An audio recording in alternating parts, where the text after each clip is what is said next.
Добрый день, друзья! С вами юрист Валерий Табаков. Сегодня я хочу поговорить о том, что имеет отношение к конспирологии и о том, что происходит буквально через несколько дней и будет происходить. То есть с 10 по 12 апреля 2026 года в Вашингтоне, округ Колумбия. Там пройдет 72-я встреча Бильдербергского клуба. Друзья, вы не ослышались, хотя официальный сайт bilderbergmeetings.org еще не опубликовал пресс-релиз, НАТО уже открыто подтвердила, что генеральный секретарь Альянса Марк Рютте с 8 по 12 апреля находится в официальном визите в США. Встречи с президентом Трампом, госсекретарем Рубио, министром обороны Хексетом, речь в фонде Рейгана, и с 10 по 12 апреля он официально будет участвовать именно в Бильдерберг-митинг. Это не частная поездка, это часть рабочего графика Генсека НАТО. Ну а теперь давайте разберемся по порядку, что это за клуб, какие у него правила и почему формулировка, которую этот клуб использует десятилетиями, это не просто эвфемизм, а классическая, можно сказать, даже мошенническая уловка, которая позволяет публичным лицам, таким как, например, Марк Рютте, обходить этические и правовые ограничения. Итак, краткая история. Но вначале я, друзья, хочу вам напомнить, что вы можете поставить лайк этому видео, прокомментировать его, поделиться с друзьями, а также задонатить на развитие моего канала по реквизитам, которые указаны в описании к этому видео и будут указаны в первом закрепленном под видео комментарии. Поехали! Бильдербергский клуб создан в 1954 году по инициативе принца Бернхарда Нидерландского. Первая встреча прошла в отеле Бильдерберг в голландском Остербеке. Официальная цель – укрепление трансатлантических связей между Европой и Северной Америкой после Второй мировой войны, чтобы не допустить новых конфликтов. С тех пор ежегодно, кроме 1976 из-за скандала с взятками Lockheed и пандемийных 2020-2021 годов, собирается закрытая конференция. Каковы правила клуба? Все происходит по правилу Чатман-Хаус, то есть можно пересказывать услышанное, но нельзя называть, кто именно что сказал, и даже иногда сам факт участия конкретного человека в конкретном высказывании. Самое главное – официальная формулировка, которая повторяется в каждом пресс-релизе уже 72 года, такая. Участники принимают участие в личном, индивидуальном качестве, а не в каком-либо официальном качестве, и поэтому не связаны конвенциями своей должности или заранее согласованными позициями. Нет голосований, нет резолюций, нет итоговых документов, только свободный диалог. Кто же туда едет? Примерно 120-150 приглашенных. 2/3 из них это европейцы, 1/3 североамериканцы.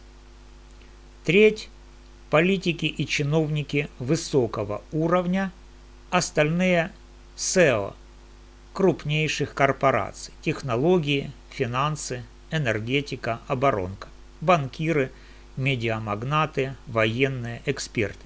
Это не случайные люди, это те, кто реально принимает решения или влияет на них в своих странах и компаниях. А теперь, что самое важное в моем этом видео, это критика этого самого клуба и его правил. Вот здесь начинается, можно сказать, мошенничество, которое я как юрист называю классической уловкой по обходу норм этики и подотчетности. Клуб заявляет, что чиновник на 3 дня магически перестает быть чиновником. Мол, типа он здесь как частное лицо, и поэтому якобы не связан ни кодексом поведения, ни запретом на подарки, ни обязанностью избегать конфликта интересов, ни долгом лояльности своему институту.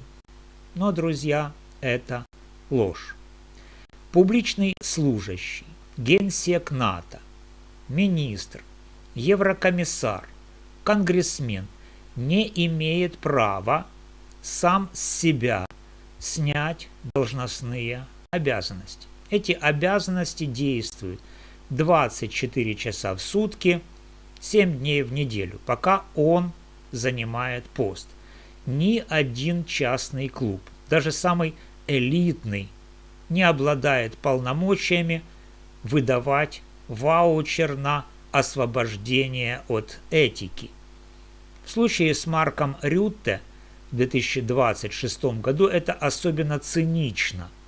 НАТО сама включила участие в Бильдерберге в официальный рабочий визит. То есть для Альянса Рютте едет туда именно как генсек, а не как просто Марк. Формулировка клуба в этом контексте выглядит как откровенная попытка создать ложную видимость свободы от ответственности. И это не невинная оговорка, это сознательная misrepresentation, то есть искажение сути для того, чтобы обойти права раскрытия подарков. Люкс-отель, транспорт, питание, охрана за счет организаторов или спонсоров бизнеса. Для того, чтобы избежать отчетности перед парламентами и избирателями. И для того, чтобы создать закрытый канал влияния, где публичная власть и частный капитал договариваются вне глаз общества. Последствия уже были. В 2018 году губернатор штата Колорадо Джон Хиккенлупер был оштрафован комиссией по этике именно за участие в Бильдерберге. Он принял бесплатные милс и транспорт от спонсора Fiat Chrysler, хотя пытался прикрыться личной емкостью. Комиссия сказала: вы публичное лицо, подарок есть подарок. Еще раньше, в 1976 году, сам основатель, принц Бернхард, был вынужден пропустить встречу из-за громкого коррупционного скандала Lockheed, взятки за оборонные контракты. Клуб тогда даже отменил встречу, чтобы не светиться. Что будет дальше?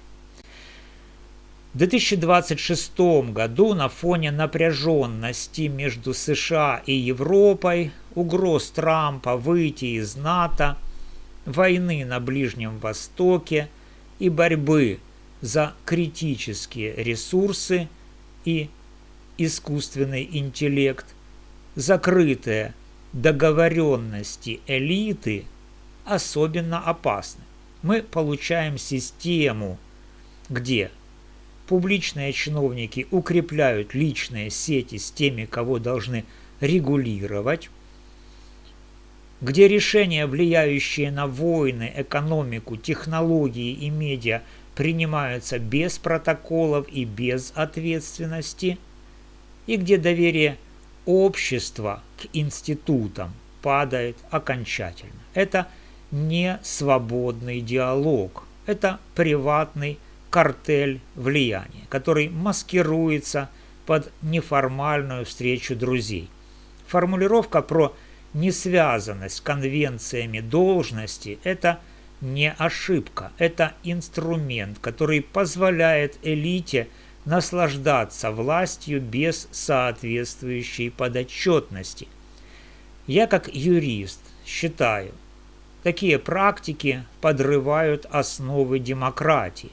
Пора требовать полной прозрачности, публикацию протоколов, хотя бы обезличенных, отчетности об оплате расходов и жесткого применения кодексов этики ко всем участникам из числа публичных лиц. Друзья, если вы согласны со мной, думаете, что в какой-то мере правила Бильдербергского клуба имеют мошенническую составляющую, пишите в комментариях, считаете ли вы формулировку правил Бильдербергского клуба просто удобной отговоркой, или же это настоящее мошенничество против общества.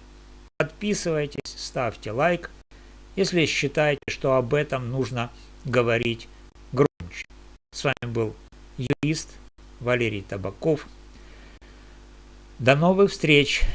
Будьте бдительны.